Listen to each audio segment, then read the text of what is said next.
ತಕ್ಷಣ ತಿಳಿದಿದ್ದು ಭಾಸ್ಕರನಂತೆ ಉತ್ತರಿಸುವ ಪ್ರಯಾಸಗಳ ಅವರು ಮನಸ್ಸು ಮಾಡಿದರೆ ಇದನ್ನ ಸಮಾವೇಶದಲ್ಲಿ ಸರ್ಕಾರದ ಆದೇಶಕ್ಕೆ ಅನುಗಾಮಿಸಬಹುದು ಅನ್ನೋದಕ್ಕೆ ನಾನು ಪಣ ಇಟ್ಕೊಂಡಿದ್ದೇನೆ. ಏಕೆಂದರೆ ಅವರು ಸುಮ್ಮನಿರಬಾರದು, ಸುಮ್ಮನಿರಲ್ಲ.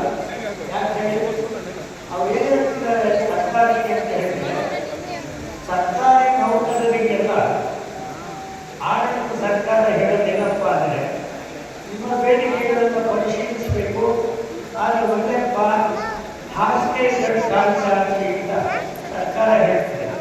ಅದು ಸರ್ಕಾರಿ ನೌಕರರು ಏನು ಹೇಳ್ತಿದ್ದಾರೆ ಅಂದರೆ ಹಾಸಿಗೆ ಕಾಣಿಸಿದ ನಮ್ಗೆ ಹೇಳ್ತೀವಿ, ನೀವು ಕೇವಲ ಕೈ ಚಾಚನೆ